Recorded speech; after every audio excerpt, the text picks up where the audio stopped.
Hello students, welcome you all, and today we are going to start next lecture of the chapter metals and non-metals. जो हमारा last lecture था उसमें हमने इस chapter को start किया था मेटल्स एंड नॉन मेटल्स को, जिसमें हमने फर्स्ट पार्ट चैप्टर का स्टडी किया, जिसमें आपने चैप्टर के इंट्रोडक्शन मींस मेटल्स और नॉन मेटल्स क्या होती हैं, उनका बेसिक क्या है और उनकी पीरियोडिक टेबल में पोजीशन क्या है, ये आपने कवर कर लिया।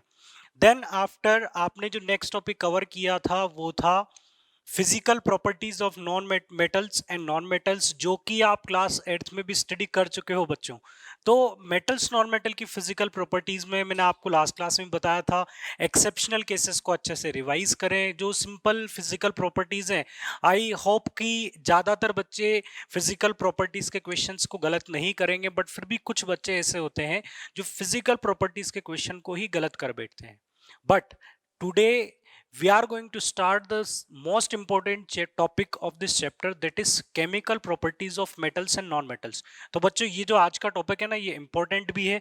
क्यों इंपॉर्टेंट है? क्योंकि मैंने क्या बोला, केमिकल प्रॉपर्टी, और केमिकल प्रॉपर्टी का मतलब क्या होता है, केमिकल रिएक्शन। और केमिस्ट्री का पेपर हो, केमिकल रिएक्शन ना आए, ये पॉसिबल नहीं है। तो इनकी तो इंपॉर्टेंस होगी, बट कौन कौन सी केमिकल प्रॉपर्टीज है वो हमें देखनी है। साथ में बच्चों आपको ये बता दूं कि ये टॉपिक पढ़ना आपके लिए अभी भी बेनिफिशियल है और आपके लिए आगे भी ये बहुत ज्यादा हेल्पफुल रहेगा। कैसे? कि केमिकल प्रॉपर्टीज का मतलब होता है कि एलिमेंट्स की केमिकल रिएक्शन, एलिमेंट्स की बारे में ज्यादा इंफॉर्मेशन आपको रखना। केमिस्ट्री में दिक्कत ये होती है कि बच्चों को एलिमेंट और कंपाउंड की बहुत सारी इंफॉर्मेशन याद करनी होती है और वो बहुत ज्यादा हेक्टिक हो जाता है, बहुत ज्यादा कॉम्प्लिकेटेड हो जाता है बच्चों के लिए।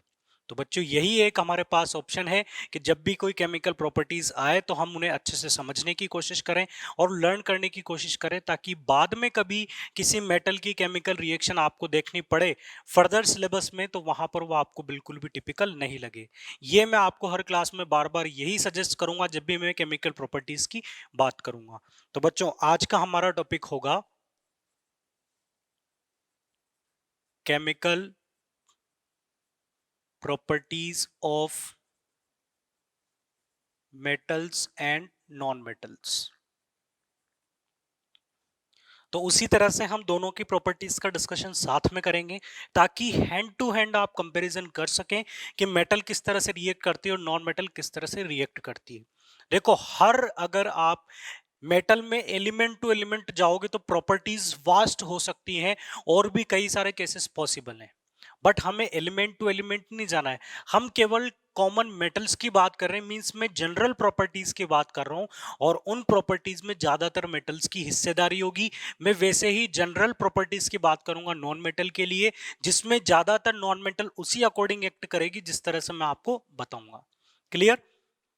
तो हम यहां पर इसे डिवाइड कर देते हैं। इस तरफ हम डिस्कशन करेंगे मेटल्स की केमिकल प्रॉपर्टीज का, और इस तरफ डिस्कशन होगा नॉन मेटल्स का।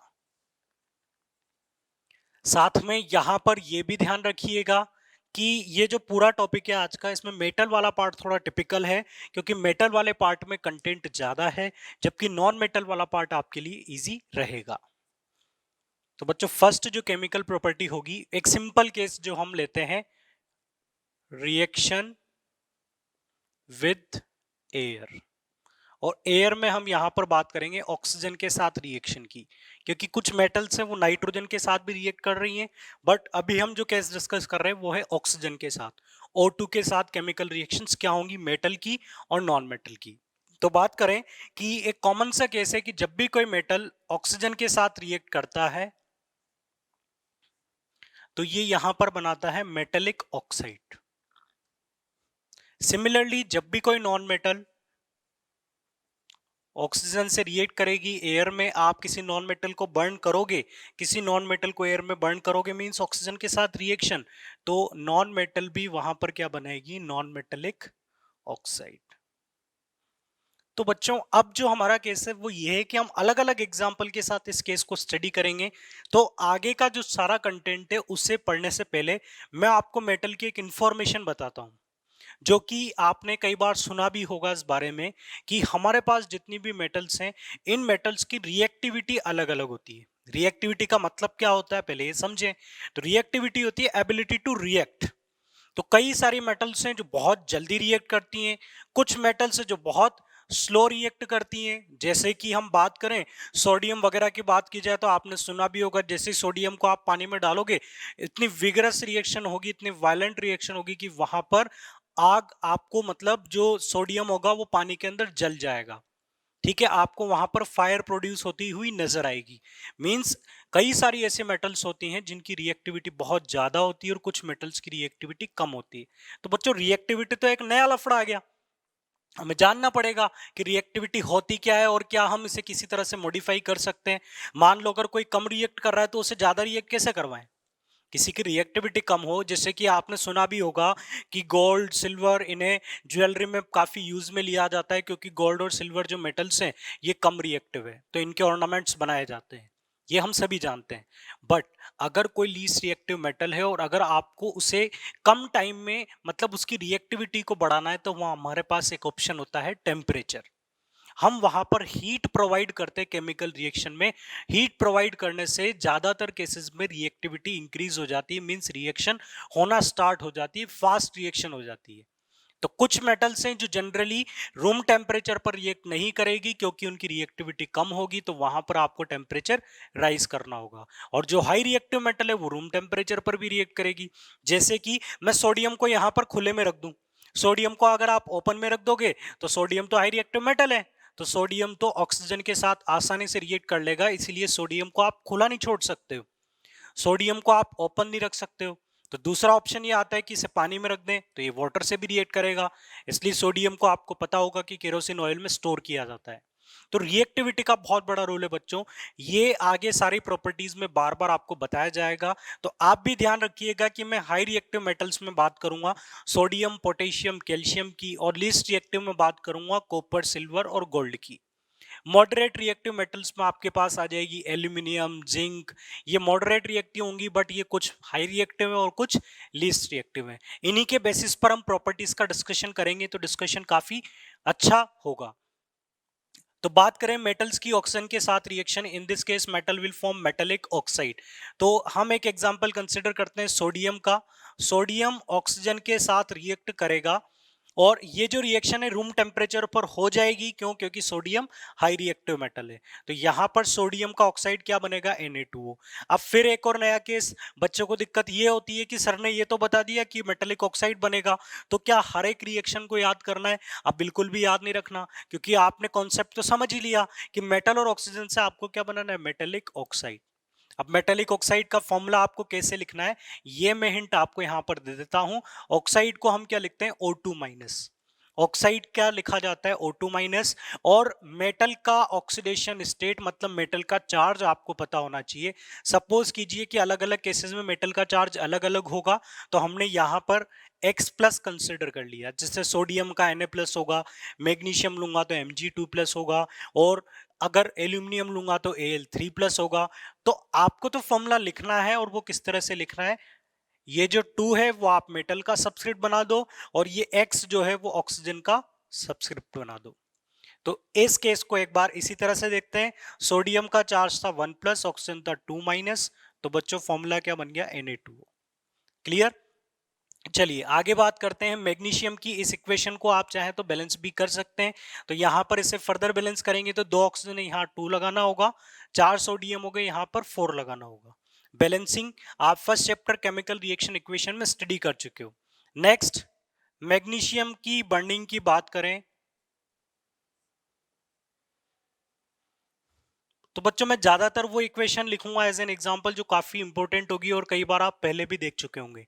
मैग्नीशियम की बर्निंग, मैग्नीशियम की ऑक्सीजन के साथ रिएक्शन, ये रिएक्शन कैसी होती है बच्चों? एक्सोथर्मिक रिएक्शन होती है, ये भी आप स्टडी कर चुके हो। मैग्नीशियम को जलाने के लिए, मैग्नीशियम थोड़ा कम रिएक्टिव है सोडियम से, तो इसे बर्न करने के लिए आपको यहाँ पर हीट प्रोवाइड करनी पड़ेगी। तो देखो बच्चों कंडीशन बदलती गई, ये नॉर्मल टेम्परेचर पर, रूम टेम्परेचर पर रिएक्शन हो गई,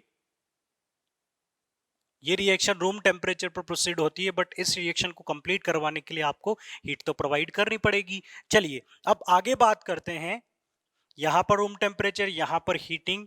अब मैं बात करता हूं एल्यूमिनियम या जिंक की। Zn plus O2। अब Zn का चार्ज कितना होता है? 2 प्लस, 2 प्लस और 2 माइनस, तो फॉर्मूला क्या बन जाएगा? ZnO, zinc oxide. और बच्चों यहां पर ध्यान रखिएगा, कि इस रिएक्शन को करवाने के लिए हमने प्रोसेस में स्ट्रॉन्ग हीटिंग प्रोवाइड की।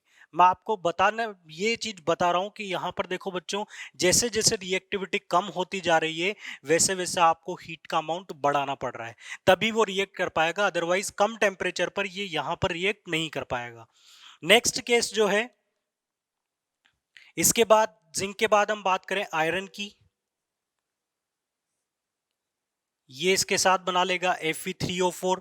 बट बच्चों यहां पर आपको ये याद रखना पड़ेगा कि आयरन के केस में हीटिंग कैसी प्रोवाइड करनी पड़ेगी आपको, प्रोलॉन्ग्ड हीटिंग। प्रोलॉन्ग्ड हीटिंग का मतलब समझ सकते बच्चों आपकी बहुत देर तक, काफी टाइम तक आपको उसे कंटिन्यूअसली स्ट्रॉन्ग हीट प्रोवाइड करनी पड़ेगी, तभी आयरन रिएक्ट करके क्या बना पाएगा, आयरन ऑक्साइड। इस इक्वेशन को आप बैलेंस कर ले तो यहां पर आ जाएगा 3 और यहां पर आ जाएगा 2O2, तो आयरन 3 और ऑक्सीजन 4। सिमिलरली अगर आप बात करें कॉपर की, तो कॉपर भी ऑक्सीजन के साथ रिएक्ट करके कॉपर ऑक्साइड बनाएगा और यहां पर भी आपको प्रोवाइड करनी पड़ेगी prolonged heating, then it will form copper oxide. तो बच्चों ये थी मेटल की ऑक्सीजन के साथ रिएक्शन, और सभी मेटल्स जो है वो ऑक्साइड तो बना रही हैं, बट सबके साथ ऑक्साइड बनाने के लिए जो कंडीशन है वो अलग अलग है। कोई नॉर्मल टेम्परेचर पर बना रही है, कोई हाई टेम्परेचर पर बना रही है। सिमिलरली अब हम बात करें नॉन मेटल की, तो नॉन मेटल में मैं बात करूंगा पहले कार्बन की। आप कार्बन को ऑक्सीजन की प्रेजेंस में बर्न करोगे तो कार्बन क्या बनाएगा, कार्बन डाइऑक्साइड। आपको पता है कि अगर ऑक्सीजन की सप्लाई यहां पर लिमिटेड हो तो हो सकता है कि कार्बन ऑक्सीजन के साथ क्या बना लेगा, कार्बन मोनोऑक्साइड। तो जनरली अगर ऑक्सीजन आपके पास सफिशिएंट अमाउंट में होती है तो कार्बन यहां पर क्या बनाएगा, carbon dioxide CO2। Similarly sulphur की बात करें, सल्फर भी नॉन मेटल है, तो ये ऑक्सीजन के साथ रिएक्ट करेगा तो ये क्या बनाएगा, SO2। ठीक है, अगर हम ज्यादा ऑक्सीजन प्रोवाइड कर दे तो SO2 भी फर्दर ऑक्सीडाइज होकर क्या बना सकता है, सल्फर ट्राइऑक्साइड SO3। इससे फर्दर आपको क्या मिल सकता है, सल्फर ट्राइऑक्साइड, वो भी क्या होगा, सल्फर नॉन मेटल का ही ऑक्साइड होगा। तो कई सारी नॉन मेटल से जो एक से ज्यादा तरह के ऑक्साइड बनाती है, जैसे कि सल्फर डाइऑक्साइड भी होता है, सल्फर ट्राइऑक्साइड भी हो सकता है, कार्बन मोनोऑक्साइड भी होता है, कार्बन डाइऑक्साइड भी होता है। फास्फोरस के भी आप दो डिफरेंट टाइप के ऑक्साइड देख पाओगे, एक P2O3 होता है और एक P2O5 होता है। मींस फास्फोरस ट्राइऑक्साइड भी आप स्टडी करेंगे और फास्फोरस पेंटाऑक्साइड भी आप स्टडी करेंगे। चलिए वो सारे केसेस हम बाद में देखेंगे। ये नॉन मेटेलिक ऑक्साइड है और ये मेटेलिक ऑक्साइड है। इसके बाद इन पर एक इंपॉर्टेंट पॉइंट बच्चों मुझे आपको बताना है कि नॉन मेटल के ऑक्साइड को अगर मैं वाटर में डालूंगा तो वहां पर क्या होगा। तो हमारा जो नेक्स्ट इंपॉर्टेंट पॉइंट है बच्चों, पूरी प्रॉपर्टीज यहां पर हम डिलीट नहीं करेंगे।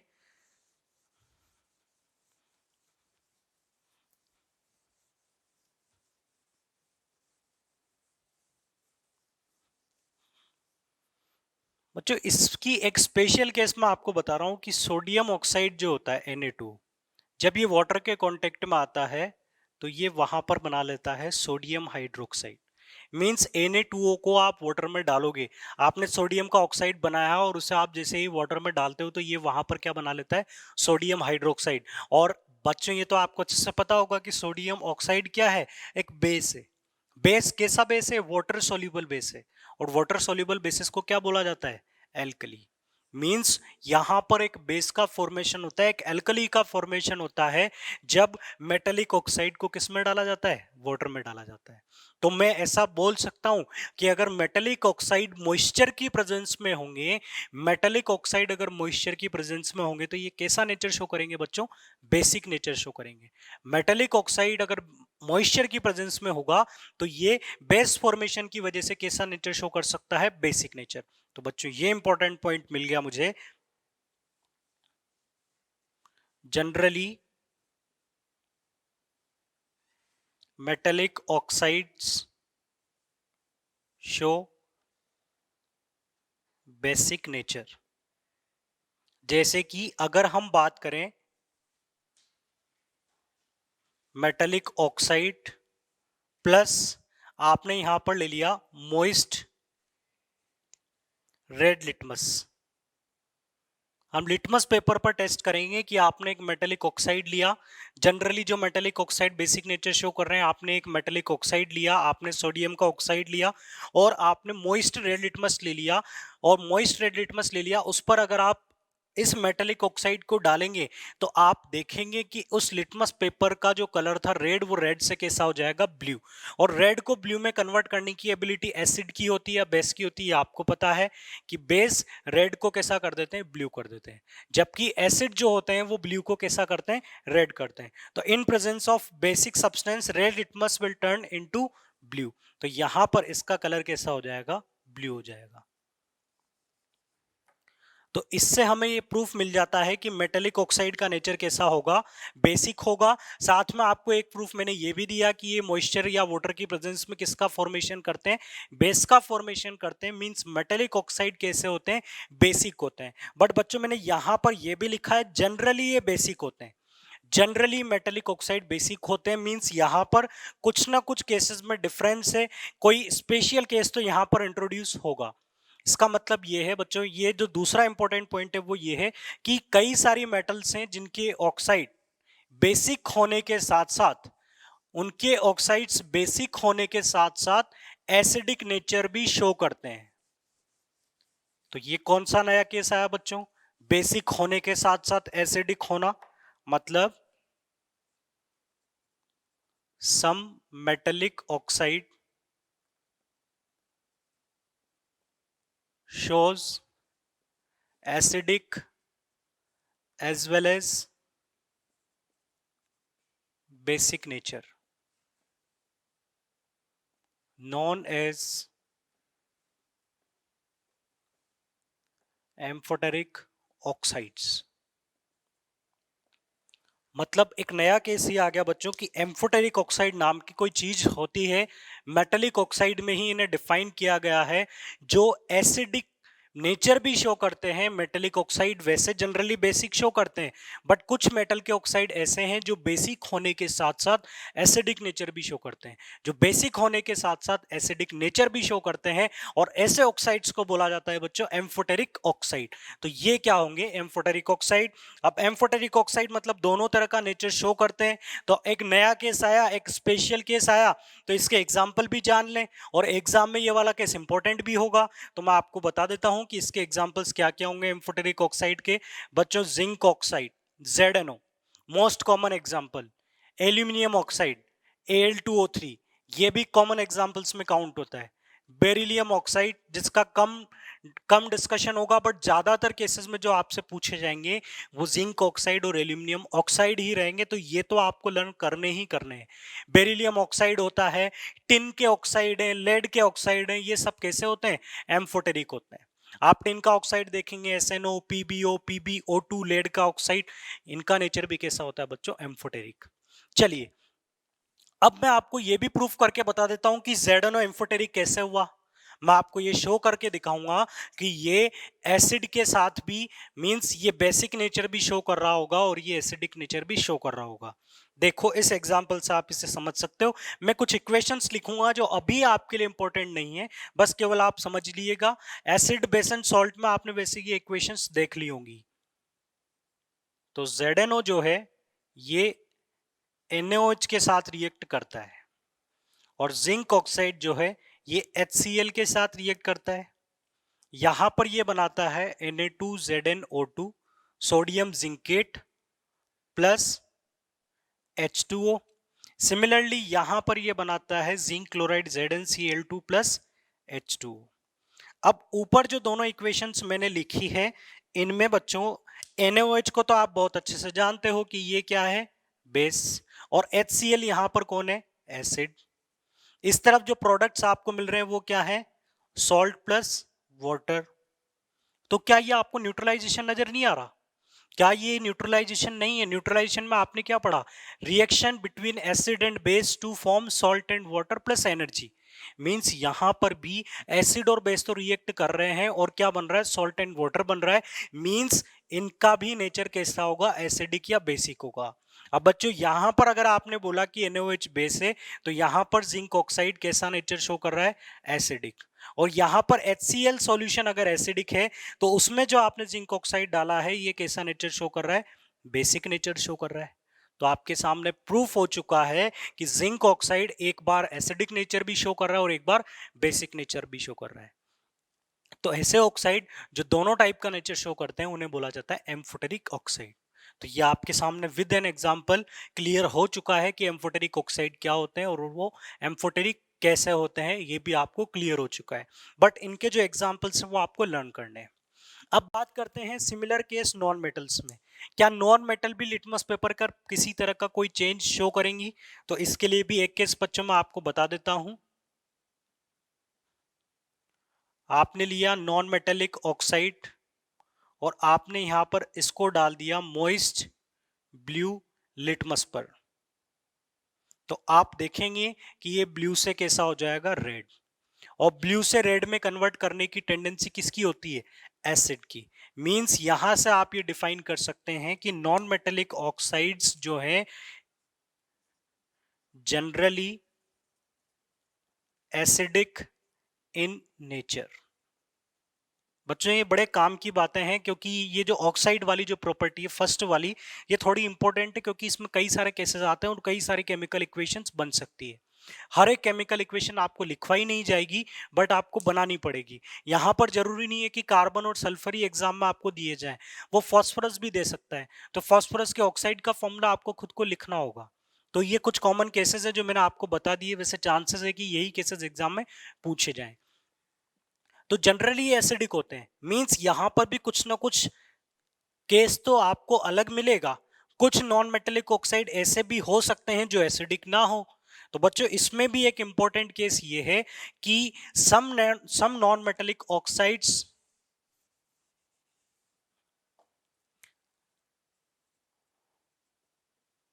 सम non metallic oxides are neutral in nature. तो बच्चों कुछ नॉन मेटल के ऑक्साइड ऐसे होते हैं वो न्यूट्रल होते हैं। और न्यूट्रल का मीनिंग तो बच्चों आपको पता है। न्यूट्रल का मतलब जो लिटमस पेपर पर किसी तरह का चेंज शो नहीं करेंगे, ना तो वो एसिड के साथ रिएक्ट करेंगे ना वो बेस के साथ रिएक्ट करेंगे। तो न्यूट्रल ऑक्साइड कौन से होते हैं? अब इनके एग्जाम्पल्स की बात करें तो बच्चों इनके एग्जाम्पल्स होते हैं, एक तो कार्बन मोनोऑक्साइड। ये बच्चों कोबाल्ट नहीं है, ये लिखा हुआ है कार्बन मोनोऑक्साइड CO। ये कैसा होता है, न्यूट्रल। एक हाइड्रोजन का ऑक्साइड, हाइड्रोजन का ऑक्साइड कौन होता है, H2O। ये भी कैसा होता है, न्यूट्रल होता है। सिमिलरली नाइट्रोजन के oxide N2O, nitrous oxide, nitric oxide, ये सब के सब कैसे एग्जांपल्स हैं, न्यूट्रल ऑक्साइड्स के एग्जांपल हैं। तो आपको ये चार केस, ये चार एग्जांपल लर्न करने हैं अपने एग्जाम्स के लिए। तो बच्चों अभी जो हमने एक केमिकल प्रॉपर्टी कंप्लीट कर ली है, और इस केमिकल प्रॉपर्टी में क्या क्या पड़ा एक बार मैं आपको रिवाइज करवा देता हूं। मेटल ऑक्साइड के साथ रिएक्ट कर कर मेटेलिक ऑक्साइड बनाती हैं, और जनरली मेटेलिक ऑक्साइड बेसिक होते हैं, बट कुछ मेटल के ऑक्साइड एम्फोटेरिक होते हैं, वो हमें याद करने हैं। नॉन मेटेलिक ऑक्साइड बनाती हैं, generally non metallic oxide acidic होते हैं, बट कुछ नॉन मेटेलिक ऑक्साइड न्यूट्रल भी होते हैं। उसी तरह से आपको इन सबके एग्जाम्पल्स को भी लर्न करना है। अब बात करते हैं नेक्स्ट केमिकल प्रॉपर्टी की।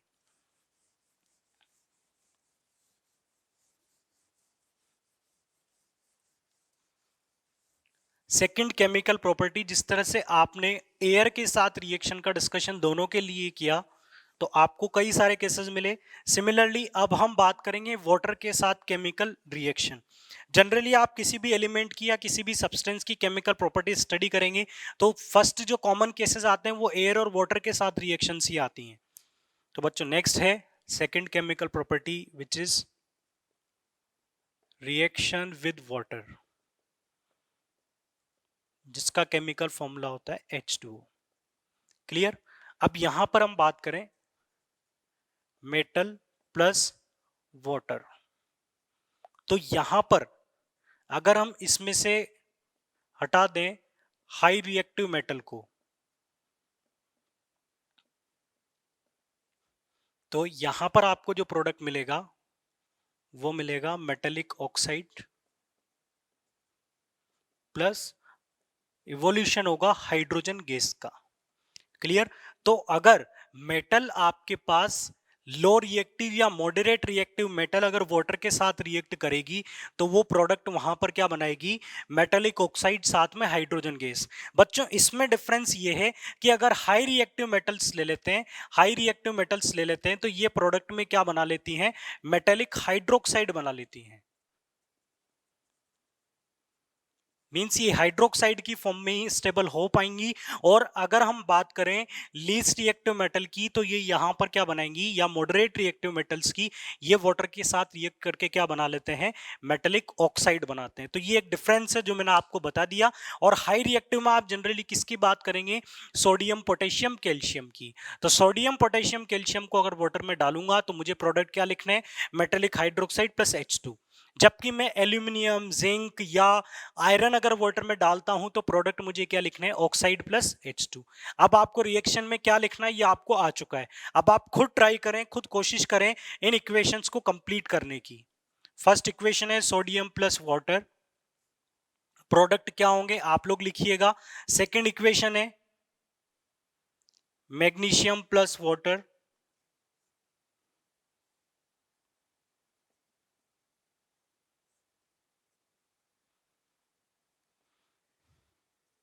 जिंक का केस भी आपको बताता हूं, जिंक भी एग्जाम में पूछ लिया जाता है, कॉमन इक्वेशन है तो इसे भी आप देख लें। Iron plus water, next copper plus H2O। आपको इन इक्वेशंस को कंप्लीट करना है तो आप कुछ टाइम के लिए वीडियो को पॉज करें, सारे इक्वेशंस के प्रोडक्ट लिखें और फिर वीडियो स्टार्ट करके आप फिर से वेरीफाई करें कि आपने जो प्रोडक्ट लिखे हैं वो सही हैं या डिफरेंट है। तो सबसे पहले तो मैं आपको बता दूं कि जैसे जैसे हम नीचे जा रहे हैं आपके पास मेटल की रिएक्टिविटी कम होती जा रही है।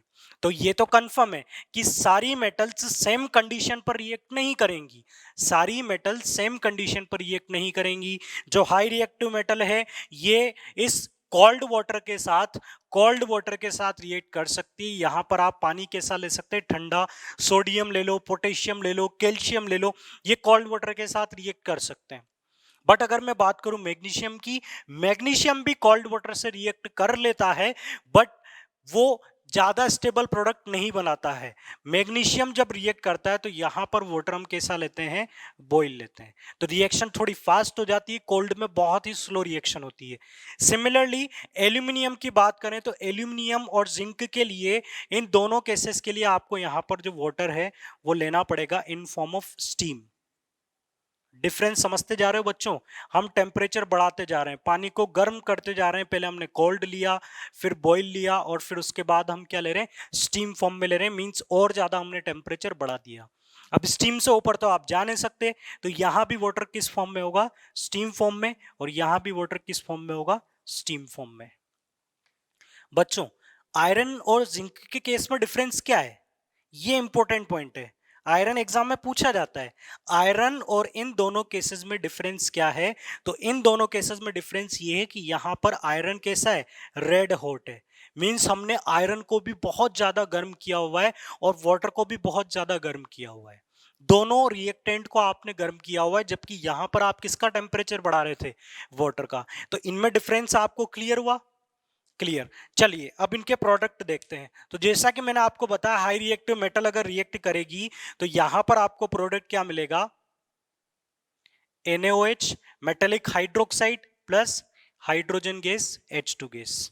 और मैंने आपको यह भी बता दिया था कि हाई रिएक्टिव मेटल जब वाटर में रिएक्ट करती है, जब हाई रिएक्टिव मेटल वाटर के साथ रिएक्ट करती है तो वो रिएक्शन कैसी होती है, वायलेंट रिएक्शन होती है, वीगरस रिएक्शन होती है। वीगरस होने का मतलब कि ये रिएक्शन इतनी ज्यादा एक्सोथर्मिक होती है, इतनी ज्यादा हीट रिलीज करती है कि जो हाइड्रोजन बनता है वो हाइड्रोजन ही जल जाती है। और हाइड्रोजन की जब बर्निंग होती है तो बच्चों आपको पता है कि आपको एक पॉप साउंड भी सुनाई देता है, और कंबस्टिबल गैस है हाइड्रोजन, तो जैसे ही रिएक्शन होती है हाइड्रोजन की बर्निंग से एक बड़ा धमाका वहां पर होता है, एक पॉप साउंड आपको सुनाई भी देता है। तो मैं बात कर दूं कि ये जो रिएक्शन है ये वायलेंट या विगरस रिएक्शन होगी, क्योंकि यहां पर सोडियम बहुत ज्यादा रिएक्टिव है और यहां पर जो बनने वाली हाइड्रोजन है इट मे कैचेस फायर।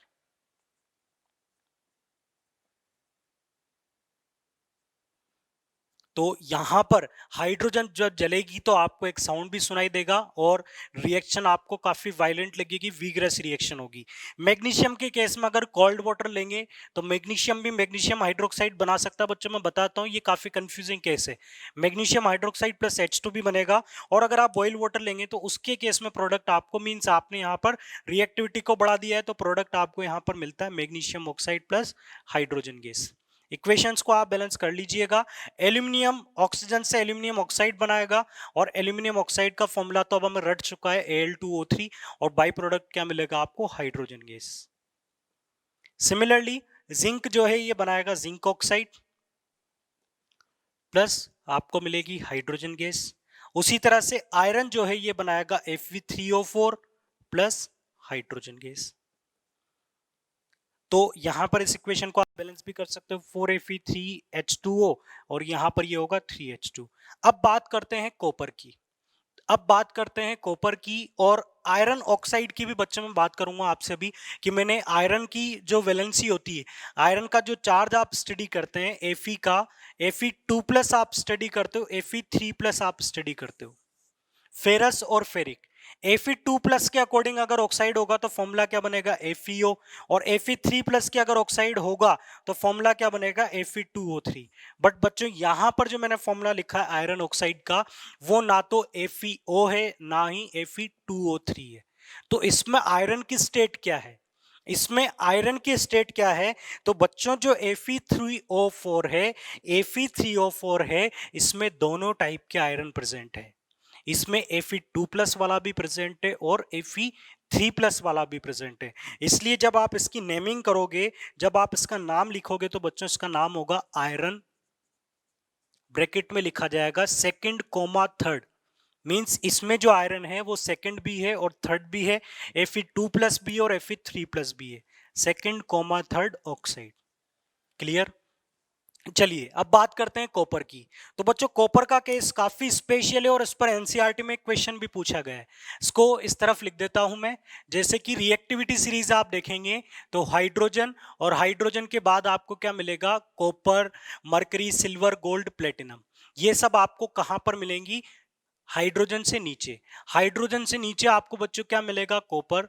और इस रिएक्शंस का पैटर्न आप देखिए कि सारी रिएक्शन में क्या हो रहा है, मेटल हाइड्रोजन को हटा देता है और उसकी जगह बैठ जाता है, मेटल हाइड्रोजन को हटा रहा है, उसकी जगह मेटल ऑक्यूपाई कर रहा है और हाइड्रोजन H2 की फॉर्म में जा रहा है। यहां पर जिंक ने भी ऐसा ही किया, आयरन ने भी ऐसा ही किया। अब बात करते हैं कॉपर की, क्या कॉपर हाइड्रोजन को यहां से रिप्लेस कर पाएगा, कॉपर हाइड्रोजन को अगर डिस्प्लेस कर पाएगा तो रिएक्शन हो पाएगी।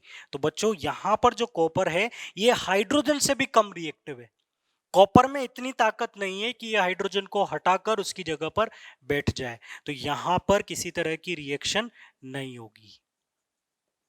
और रिएक्शन नहीं होने का रीजन क्या है बच्चों, copper is less reactive than hydrogen. But बच्चों स्टेटमेंट ये अभी कंप्लीट नहीं है। Copper is less reactive than hydrogen, so it can't displace hydrogen in form of H2। ठीक है, कॉपर इसके साथ रिएक्ट करके हाइड्रोजन को H2 नहीं बना पाएगा, क्योंकि हाइड्रोजन को H2 बनाने का मतलब है कि मेटल हाइड्रोजन की जगह ले और उसे इलेक्ट्रॉन देकर हाइड्रोजन को क्या बना दे, H2 बना दे। देखो इसमें भी क्या होता है, ये केस भी थोड़ा अच्छे से समझिएगा बच्चों। वाटर में जो हाइड्रोजन है वो क्या है, H+, इनको H2 बनाना है तो ये H2 बन जाएंगे। लेकिन आपको पता होना चाहिए कि H+H2 में कब कन्वर्ट होगा, जब इसको क्या मिलेंगे, 2 इलेक्ट्रॉन, और ये 2 इलेक्ट्रॉन इसको कौन देगा, मेटल। मेटल इलेक्ट्रॉन देना चाहता है तो मेटल इलेक्ट्रॉन देकर इसको क्या बना देगा, H2। ये केस होगा डिस्प्लेसमेंट का। बट ये डिस्प्लेसमेंट बच्चों कॉपर से नहीं हो पाएगा, क्योंकि कॉपर की रिएक्टिविटी हाइड्रोजन से कम है। मतलब कि इलेक्ट्रॉन देने की टेंडेंसी कॉपर से ज्यादा किसमें, हाइड्रोजन में। इलेक्ट्रॉन देने की टेंडेंसी किसमें ज्यादा है, कॉपर से ज्यादा हाइड्रोजन में। तो हाइड्रोजन देगा, कॉपर तो उस टाइम पर दे ही नहीं पाएगा। फिर से इस केस को समझो, ये हाइड्रोजन और कॉपर साथ में बैठे हुए हैं। अब ये चाहता है कि मैं इलेक्ट्रॉन दूं, ये चाहता है मैं इलेक्ट्रॉन दूं, बट टेंडेंसी किस में ज्यादा है, हाइड्रोजन में। तो ये इलेक्ट्रॉन देकर रखेगा। अब जब ये दे देगा तो ये यहां पर इलेक्ट्रॉन नहीं दे पाएगा। बट अगर मैं बात करूं सोडियम की, तो सोडियम के सामने हाइड्रोजन पीछे हट जाएगा और सोडियम जो है वो Na+ बना लेगा, क्योंकि सोडियम में ज्यादा टेंडेंसी इलेक्ट्रॉन देने की। इसका मतलब कि सोडियम हाइड्रोजन को डिस्प्लेस कर पाएगा, बट कॉपर हाइड्रोजन को डिस्प्लेस नहीं कर पाएगा। तो बच्चों कॉपर का केस स्पेशल हुआ। साथ में जो बनने वाला क्वेश्चन है या जो एनसीईआरटी में क्वेश्चन है वो ये है कि जो भी वाटर को, हॉट वाटर टैंक होते हैं, पानी को गर्म करने के लिए जो टैंक बनाए जाते हैं या वाटर बॉयलर जो होते हैं, उनको किस मेटल का बनाया जाता है। और उनको बनाया जाता है कॉपर मेटल का। एग्जाम में पूछा जाता है कि हॉट वाटर टैंक आपने कॉपर के क्यों बनाए, आयरन के क्यों नहीं बनाए? तो आपका आंसर क्या होगा कि कॉपर एक ऐसे मेटल है जो वेरी हाई टेम्परेचर पर भी उस वाटर के साथ रिएक्ट नहीं करेगी, जबकि अगर आपने हॉट वाटर टैंक आयरन के बनाए तो बहुत ज्यादा टेम्परेचर पर वो आयरन जो है उसके साथ रिएक्ट कर लेगा, तो आपका कंटेनर ही रिएक्ट कर लेगा। इसलिए कंटेनर आप किसका बनाते हैं? कॉपर का बनाते हैं।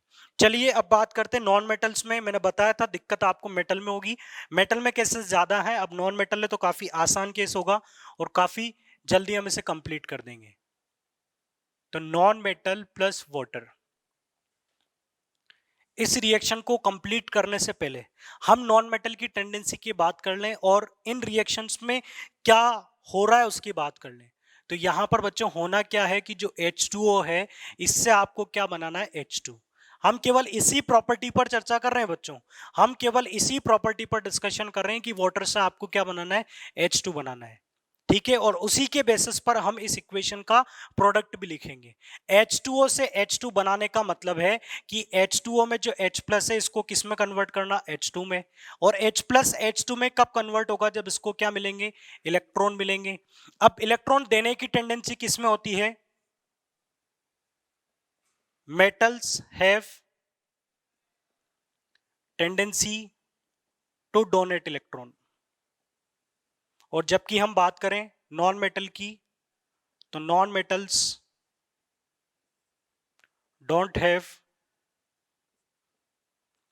Tendency to donate electron. तो नॉन मेटल में इलेक्ट्रॉन को देने की टेंडेंसी नहीं है, मींस ये वाला केस नॉन मेटल से नहीं हो सकता। ये केस केवल किससे होगा? मेटल से होगा। ये केस केवल किस में हो सकता है? मेटल में हो सकता है। मींस नॉन मेटल वाटर से H2 नहीं बना सकती। तो बच्चों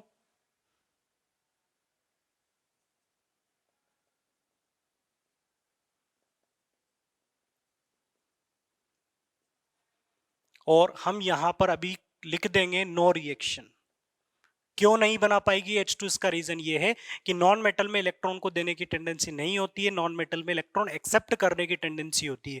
तो ये वाटर से जो हाइड्रोजन है उसको H2 नहीं बना पाती है।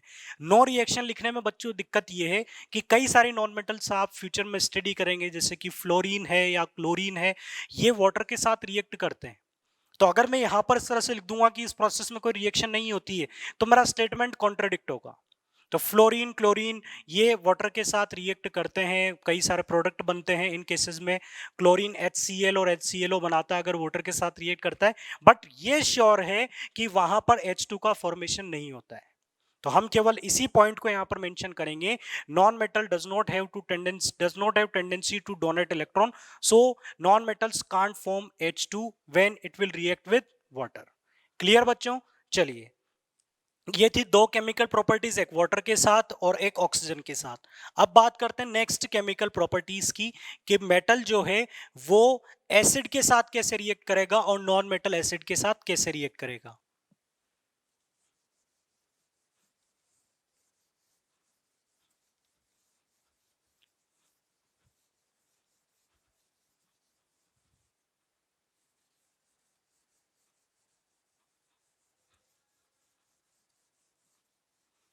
तो बच्चों आपको कंडीशन पता लग गई होगी कि हम केवल किसी पर्टिकुलर एक केस की बात कर रहे हैं।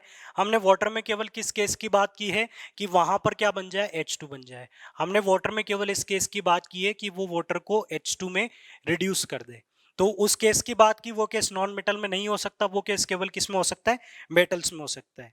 Similarly next, reaction with acids. अब बच्चों यहां पर एसिड्स भी कैसा लेना है हमें? डाइल्यूट। आप एसिड बेस एंड सॉल्ट में स्टडी कर चुके हैं that there are two types of acids, dilute and concentrated. Dilute जिसमें सॉल्वेंट के कंपैरिजन में जो आपका एसिड का अमाउंट है वो बहुत ही कम होगा।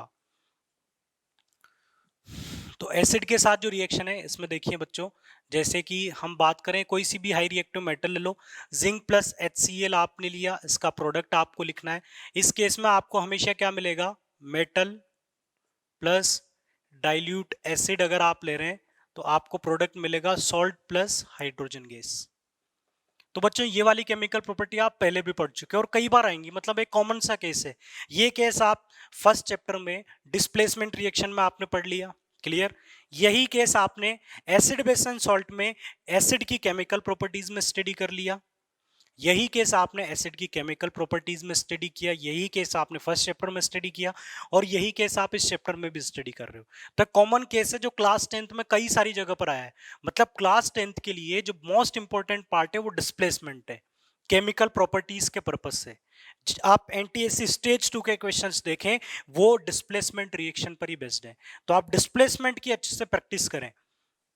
जिंक, अब अगर डाइल्यूट एसिड में यहां पर जो केस होने वाला है बच्चों में मेंशन कर देता हूं, डाइल्यूट एसिड के साथ मेटल्स जो रिएक्शन शो करती हैं वो डिस्प्लेसमेंट होती है, और हम केवल इसी केस की बात कर रहे हैं कि यहां पर क्या बन जाए, H2 बन जाए। तो जिंक जो है, अगर यहां पर आप लेते हैं डाइल्यूट हाइड्रोक्लोरिक एसिड, तो ये इसके साथ क्या बना लेगा, ZnCl2 प्लस हाइड्रोजन गैस। तो जो एक्वस सॉल्यूशन मिलेगा उसमें क्या रह जाएगा, जिंक क्लोराइड, और आपको क्या मिल जाएगी, हाइड्रोजन गैस। सिमिलरली बच्चों अगर मैं बात करूं एल्यूमिनियम प्लस H2SO4 सॉल्यूशन की, यहां पर आपने इसे लिया डाइल्यूट, तो ये क्या बना लेगा, एल्यूमिनियम सल्फेट, और एल्यूमिनियम सल्फेट का फॉर्मूला क्या होगा, Al2SO4 whole thrice plus H2 gas. तो बच्चों सिंपल सा केस है कि मेटल एसिड के साथ रिएक्ट करेगा और क्या बनाएगा, सॉल्ट प्लस वाटर। अब इसमें क्या कुछ एक्सेप्शंस हैं, कुछ स्पेशल केसेस हैं। तो मेटल्स हैं तो कई सारे केसेस स्पेशल आएंगे, मेटल वाला पार्ट थोड़ा कॉम्प्लिकेटेड है। तो उसमें स्पेशल केस ये है कि कॉपर, और आपने यहां पर ले लिया डाइल्यूट H2SO4, तो यहां पर कोई रिएक्शन नहीं होगी। कोई रिएक्शन क्यों नहीं होगी, because copper is less reactive than hydrogen. Copper hydrogen से कम रिएक्टिव है, तो कॉपर एसिड के H प्लस आयन को, एसिड में हाइड्रोजन किस फॉर्म में होता है, H प्लस की फॉर्म में, तो एसिड के H प्लस आयन को कॉपर H2 में कन्वर्ट नहीं कर सकता, जिससे वाटर का हाइड्रोजन H2 में कन्वर्टेबल नहीं था। तो उस तरह से यहां पर जो हाइड्रोजन होंगे वो H2 में कन्वर्ट नहीं हो पाएंगे। तो बच्चों हम बात करते हैं कि क्या कोई ऐसा केस है जब कॉपर सल्फ्यूरिक एसिड से रिएक्ट करे, तो एक स्पेशल केस है बच्चों, कॉपर के साथ अगर यहां पर आप ले ले कॉन्सेंट्रेटेड H2SO4, तो इस केस में ये रिएक्ट करेगा और प्रोडक्ट आपको क्या मिलेंगे, copper sulphate plus sulphur dioxide gas plus water. But बच्चों क्या ये वो रिएक्शन है जिसकी हम बात कर रहे थे, हम केवल किसकी बात कर रहे हैं, हाइड्रोजन प्रोडक्शन की, केवल डाइल्यूट एसिड के साथ में। बट यहां पर तो आपने अपनी कंडीशन को चेंज कर दिया, इसलिए आपका प्रोडक्ट चेंज हुआ है। बट बच्चों क्या ये डिस्प्लेसमेंट है, बच्चों के माइंड में डाउट ये आता है, या कई बार टीचर ये वाला क्वेश्चन कर कर बच्चों को कंफ्यूज कर देते हैं कि कॉपर कॉन्सेंट्रेटेड सल्फ्यूरिक एसिड के साथ रिएक्ट करता है जबकि डाइल्यूट के साथ रिएक्ट नहीं करता।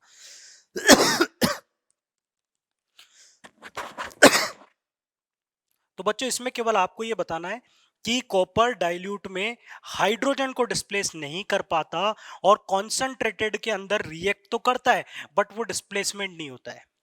यहां पर रिएक्ट इसलिए नहीं कर पा रहा है क्योंकि डिस्प्लेस नहीं कर पा रहा, और यहां पर रिएक्ट इसलिए कर रहा है क्योंकि ये डिस्प्लेसमेंट नहीं है।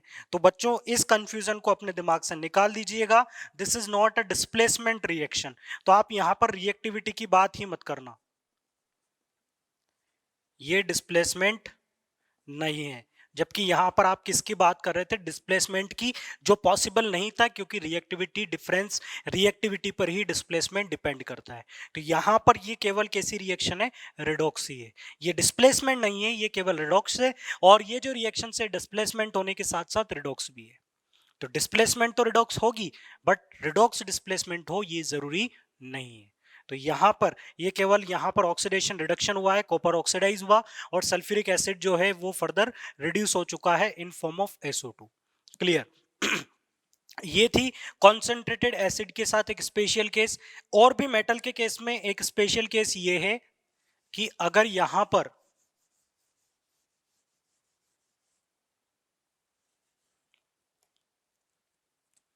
कोई मेटल ले लें, और मेटल के साथ अगर यहां पर आप ले लें नाइट्रिक एसिड HNO3। बच्चों इसकी एक इंफॉर्मेशन मैं आपको बताता हूं, नाइट्रिक एसिड जो होता है स्ट्रॉन्ग ऑक्सीडाइजिंग एजेंट होता है, it is an strong oxidising agent. मतलब जिस भी मेटल के साथ रखोगे ये उस मेटल के साथ रिएक्ट कर लेगा, रिएक्ट कर लेगा। और अब जब ऑक्सीडाइजिंग एजेंट है तो ये इसी तरह से रिएक्ट करेगा कि ये वहां पर क्या बना लेगा, सॉल्ट वाटर प्लस नाइट्रोजन के ऑक्साइड्स वहां पर बनेंगे, वहां पर क्या बनेंगे, नाइट्रोजन के ऑक्साइड। But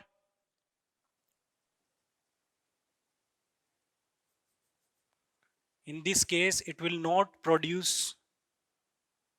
H2 gas। ठीक है, मेटल नाइट्रिक एसिड के साथ रिएक्ट करेंगी, बट चाहे आप डाइल्यूट एसिड लें या आप कॉन्सेंट्रेटेड एसिड लें, आपको दोनों ही केसेस में H2 नहीं बनेगी।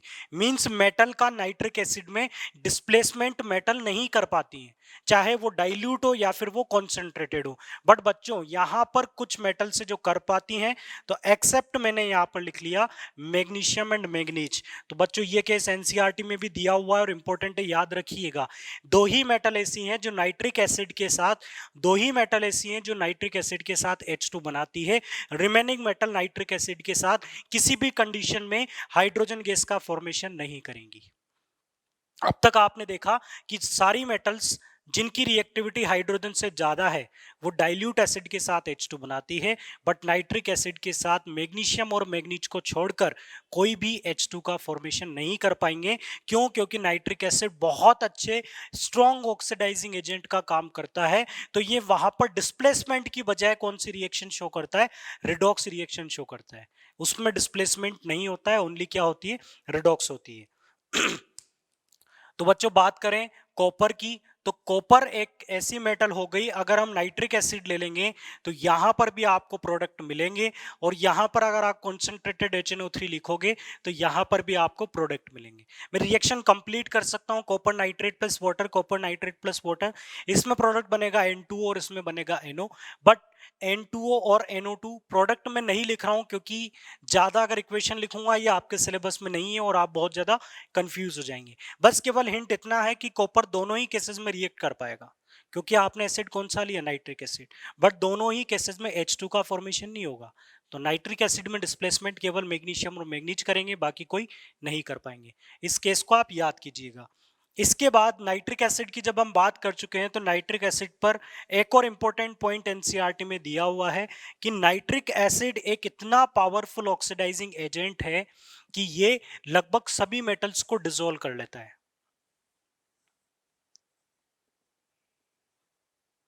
Dissolve all metals accept least reactive metal like gold. Means अगर नाइट्रिक एसिड में बात करें कॉपर की, तो कॉपर नाइट्रिक एसिड में घुल जाएगा। आयरन की बात करें, आयरन नाइट्रिक एसिड में घुल जाएगा। बट अगर आप गोल्ड को नाइट्रिक एसिड में डालोगे तो वो नाइट्रिक एसिड में डिसॉल्व नहीं हो पाता है। तो यहां पर एक स्पेशल केस है कि नाइट्रिक एसिड इतना पावरफुल होता है कि सारी मेटल्स इसमें डिसॉल्व हो जाती है, बट गोल्ड इसमें डिसॉल्व नहीं हो पाता है। इसलिए नाइट्रिक एसिड को बोला जाता है स्ट्रॉन्ग वाटर। इसे बोला जाता है स्ट्रॉन्ग वाटर, जिसे हम बोलते हैं एक्वा फोर्टिस। अब एनसीईआरटी में आगे ये कंटेंट भी एडिशनल आपको दिया हुआ है कि अगर मुझे गोल्ड भी डिसॉल्व करनी हो तो क्या मैं कुछ चेंजेस करूं तो गोल्ड डिसॉल्व हो जाए। तो उसका भी केस बच्चों आपको दिया हुआ है। हम इस वाले पोर्शन को भी यहां पर यूज में ले लेते हैं कि अगर HNO3 के साथ आप HCl को मिक्स कर दें इन 1:3, और इस मिक्सचर को नाम दिया जाता है बच्चों एक्वा रीजिया, और एक्वा रीजिया को बोला जाता है रॉयल वाटर।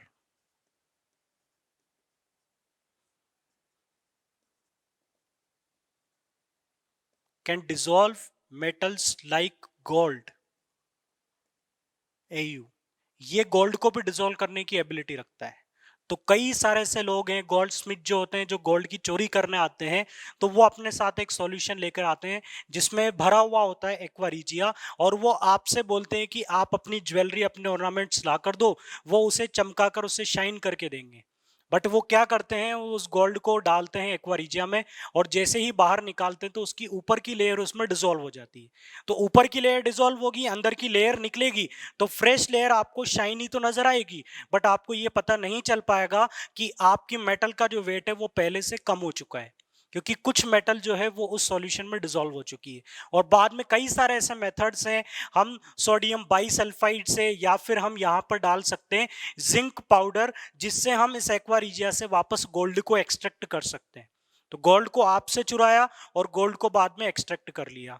तो कई जगह पर गोल्ड की चोरी इस तरह से की जा सकती है एक्वा रिजिया के सॉल्यूशन से, बट आप केवल अभी इतना ध्यान रखें एक्वा रिजिया इन दोनों का मिक्सचर होता है। सेकंड इंपॉर्टेंट पॉइंट ये है कि यहां पर HNO3 और HCl जो है दोनों कॉन्सेंट्रेटेड फॉर्म में होते हैं, दोनों कॉन्सेंट्रेटेड फॉर्म में होते हैं। एग्जाम में क्वेश्चन में डाइल्यूट लिखा होता है, हमें टिक नहीं करना है। हमें टिक कब करना है? जब दोनों कॉन्सेंट्रेटेड हो।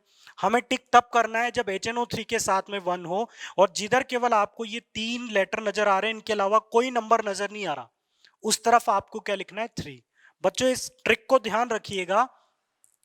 यहां पर देखो आपको 4 चीजें नजर आ रही है, HNO और 3, और इस फॉर्मूला में केवल आपको 3 ही चीजें नजर आ रही है, HC और L। तो जिस तरफ केवल 3 आपको नजर आ रहे हैं उस तरफ आपको परसेंटेज कितने को रेशियो कितना रखना है? 3।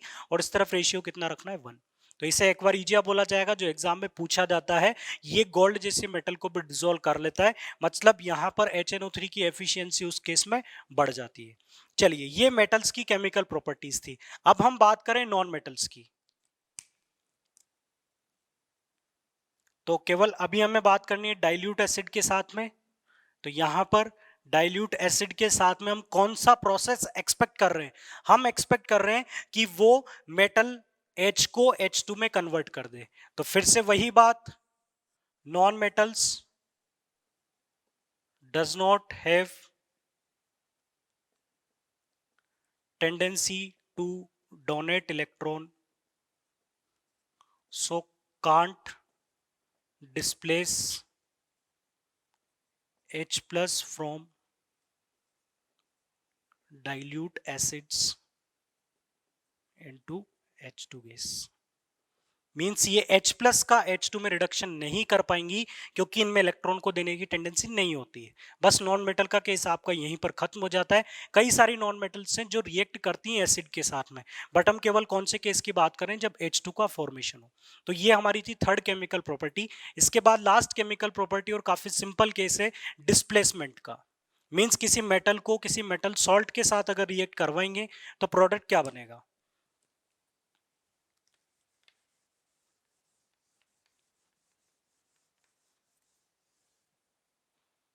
तो बच्चों नेक्स्ट केस है reaction with salt solution of other metal।